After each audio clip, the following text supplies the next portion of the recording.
গৌৰৱ উজ্জ্বল ৰূপালী জয়ন্তী বৰ্ষত প্ৰাগ নিউজ ৰূপালী জয়ন্তী বৰ্ষৰ শুভক্ষণত প্ৰাগ টাৱাৰত মুখ্যমন্ত্ৰী ডক্টৰ হিমন্ত বিশ্ব শৰ্মা 2000 চনত নিজৰাপাৰৰ এটা সৰু কোঠালিৰ পৰা আৰম্ভ হোৱা অসমৰ প্ৰথমটো নিউজ চেনেল প্ৰাগ নিউজে ভৰি দিছে ৰূপালী জয়ন্তী বৰ্ষত 25 বছৰীয়া স্বৰ্ণিল যাত্ৰাক সৰুগত কৰি পুনৰ নিৰ্মাণ কৰা হয় প্ৰাগ টাৱাৰ নতুনকৈ নিৰ্মিত অত্যাধুনিক ষ্টুডিঅ' আৰু মুখ্য প্ৰৱেশদ্বাৰ মুকলি কৰে মুখ্যমন্ত্ৰীগৰাকীয়ে প্ৰাগ টাৱাৰত মুখ্যমন্ত্ৰী ডক্টৰ হিমন্ত বিশ্ব শৰ্মা উপস্থিত হোৱাৰ পাছতেই উষ্ম আদৰণি জনায় প্ৰাগ পৰিয়ালে মুখ্যমন্ত্ৰীগৰাকীক ফুলৰ থোপা চেলেং চাদৰ গামোচা আৰু এখনি শৰাইৰে সম্ভাষণ জনাই প্ৰাগ নিউজৰ CMD ডক্টৰ সঞ্জীৱ নাৰায়ণ মুখ্য সম্পাদক প্ৰশান্ত ৰাজগুৰু কাৰ্যবাহী সম্পাদক দেৱজিৎ ভূঞা আৰু দৈনিক জনমভূমি কাকতৰ কাৰ্যবাহী সম্পাদক সঞ্জীৱ ফুকনে অত্যাধুনিক নতুন ষ্টুডিঅ'ত মুখ্য সম্পাদক প্ৰশান্ত ৰাজগুৰুৰে হোৱা চমু সাক্ষাৎকাৰত প্ৰাগ নিউজৰ ৰূপালী জয়ন্তীৰ স্বৰ্ণিল যাত্ৰাৰ স্মৃতি ৰোমন্থন কৰে মুখ্যমন্ত্ৰীগৰাকীয়ে প্ৰথমবাৰৰ বাবে বিধায়ক হৈ প্ৰাগ নিউজত দিয়া সাক্ষাৎকাৰৰ স্মৃতি ৰোমন্থন মোৰ মনত আছে যে যেতিয়া মই প্ৰথমবাৰ বিধায়ক নিৰ্বাচন হৈছিল 2001 চনত আৰু সেই সময়ত যেতিয়া নিৰ্বাচনত জিকিছিল কটন কলেজিয়েটত আমাৰ কাউন্টিং হৈছিল আৰু গধূলি মই প্ৰাগ নিউজত আহি মোৰ বিধায়ক হিচাপে জীৱনৰ প্ৰথমটো ইন্টাৰভিউ দিছিল গতিকে সেই সময়খিনি মোৰ মনত আছে আৰু তেতিয়া স্যাটেলাইট চেনেল নাছিল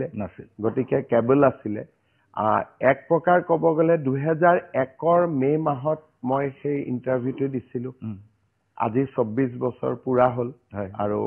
অহা বছৰ 25 হ'ব আৰু সেই হিচাপে ক'ব গ'লে কেবল চেনেলৰ পৰা স্যাটেলাইট চেনেল আৰু প্ৰাগ নিউজৰ যিটো দৈনিক জনমভূমিৰ পৰা আদি কৰি অসমীয়া বলচিত্ৰ জগতত সবল বৰঙণি এই গোটেই 25 বছৰৰ যিটো গৌৰৱময় যাত্ৰা আমি নিজ চকুৰে প্ৰত্যক্ষ কৰিছো প্ৰাগ নিউজৰ বিৱৰ্তন সম্পৰ্কতো মুখ্যমন্ত্ৰীয়ে কৰে ভূয়সী প্ৰশংসা নিজৰাপাৰ সৰু ঘৰ এটা তাৰপিছত প্ৰথমবাৰ উলুবাৰীত এটা অলপমান আগুৱাই গ'ল অলপ উন্নত হ'ল 2007-08 চনত তাৰপিছত লাহেকৈ এটা সম্পূৰ্ণ প্ৰাগ টাৱাৰ হ'ল আৰু তাৰ লগে লগে প্ৰাগ নিউজৰ এটা ডাঙৰ বৰঙণি যে আমাৰ এজ এ নিউজ চেনেলৰ লগে লগে অসমৰ সাংস্কৃতিক জগতখনলৈ যিটো এটা অভূতপূৰ্ব বৰঙণি আৰু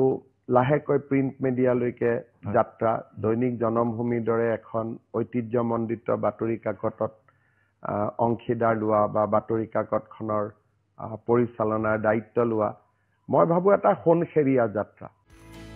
আগন্তুক সময়ত টেলিভিছনৰ প্ৰাসংগিকতা আৰু ডিজিটেল ৰিভলিউচনৰ কথা কৈ AI আৰু ডিপ ফেক আদিৰ প্ৰসংগটো কৰে গুৰুত্বপূৰ্ণ মন্তব্য আমি টেলিভিছন এটা চলায়ো আমি সমসাময়িক পৃথিৱীখনৰ লগত কম্পিট কৰিবৰ কাৰণে মোৰ investment in digital space Prag নিউজৰ আজি মই যদি ক'ব খোজো যে আৰ্টিফিচিয়েল ইন্টেলিজেন্স আহিছে বিভিন্ন ধৰণৰ নতুন নতুন বৈজ্ঞানিক পৰিৱৰ্তন হৈছে আৰু 10-15 বছৰ পিছত আমি হয়তো এনেকুৱা এটা স্পেচত বহি কথা পাতিম তাৰ কোনো গ্যাৰেন্টি নাই যি ধৰণে টেকনলজিৰ পৰিৱৰ্তন বিশেষকৈ AI is a big challenge AI হৈছে AI লগত ডিপ টেক আহিছে গোটেই পৰিৱেশটো সঘনাই পৰিৱৰ্তন হৈছে আজি আপোনাৰ যিকোনো কাগজ এখনে আপুনি মাত্ৰ কাগজখন হাতত পালে তাৰ এনালাইসিসটো কাকো খুদিব নালাগে যেন মোবাইলটোৰ ভিতৰতে গোটেই পৃথিৱীখন আছে গতিকে মই ভাবো যে প্ৰযুক্তিৰ প্ৰতি আমি সদায় আকৃষ্ট হৈ থাকিব লাগিব প্ৰাগ নিউজৰ নিউজ ডেস্ক আৰু দৈনিক জনমভূমি কাকতৰ কাৰ্যালয় পৰিদৰ্শন কৰি সাংবাদিকৰে মত বিনিময় আৰু ফটো তোলে মুখ্যমন্ত্ৰীগৰাকীয়ে প্ৰাগ নিউজৰ স্বৰ্ণিল যাত্ৰাৰ বাবে শুভকামনা জনাই এক সুন্দৰ সন্ধিয়া উপহাৰ দিয়ে প্ৰাগ পৰিয়ালক মুখ্যমন্ত্ৰীগৰাকীয়ে। News desk report, Prag news.